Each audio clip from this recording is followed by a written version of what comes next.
In this video, we are just going to take a look on these three keywords: break, pass, and continue in Python programming language.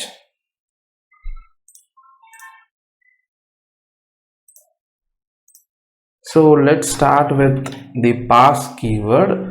As the name says, these are keywords, so you cannot use these names break, pass, or continue in any of your programming lines as a variable name, or you cannot use these keywords for any other purpose in your program.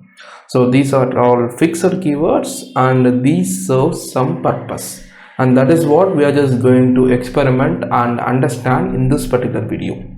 So for understanding this pass keyword, I'm just going to declare a list. Let's take it to be my list, and inside the list I'm just going to include numbers from 1 to 10, and I'm just going to iterate through this list using for loop. For x in my list, I'm just going to print x. Now when I execute this, I get all the items in the list listed out using the variable x right over here.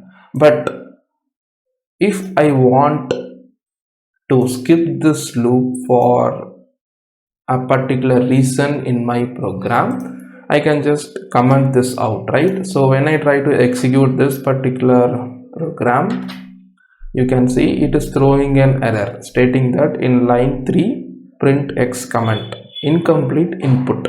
So you cannot leave a loop with an empty statement or without any programming lines in Python. For leaving that, we can just use a pass statement right over here. So simply you can understand that pass is something you want to tell the program or the interpreter to do nothing. So when I try to run this, I'm getting an empty output because we have not printed anything inside the for loop. We have just provided a pass. So this pass means do nothing. Just understand like that. If you want to do nothing in a particular line, you can just provide this pass keyword in your program. Okay, now let's go to the next keyword, that is continue. So continue is not like pass, but except that it is used to move the program flow to the top of the block that is running currently. So in our case, we are having the block to be for loop. It can be a while loop or a if else block, whatever it might be. This particular continue is useful for moving the execution to the top of the current block which is running. So I'm just reverting back the change. I'm just going to print the variable x. You can see I'm getting all the value of the list printed from 1 to 10. So let's say if I want to exclude the number 4 from printing, what I can do is I can just write like if x equal to 4, I will just give continue keyword. So this if is inside the for loop and this continues inside the if block inside the for loop. So this print x is outside the if block and it is inside the for loop. So what happens here is x is printed using these lines, and if the x value is integer 4, the continue keyword is executed. That is, as I mentioned, this continue is useful for moving the execution to the top of the current running block. So our current running block is for loop. So if the integer value is 4, the continue is executed and it is moving the execution to the top of the for loop, skipping the print. So this number 4 will be skipped. Let us execute and check whether it is working. You can see 1 2 3, and next it is getting 5 printed instead of 4. So this is how the continue is useful for skipping or moving the control to the top of the current running block. And the next keyword that we are going to see in detail is this break keyword.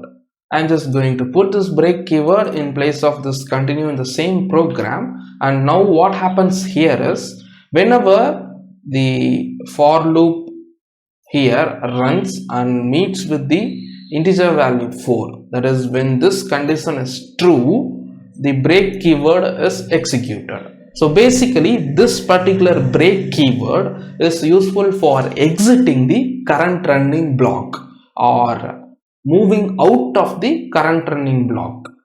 So here, if the x variable is having the integer value 4, this condition is true, and this break keyword is executed, meaning that after this particular break keyword, this current running block, in our case that is for loop, will be exited in the program, or this for loop is skipped in the program. So basically the break keyword is useful for moving the execution of program out of the current running block. So this is the definition of break.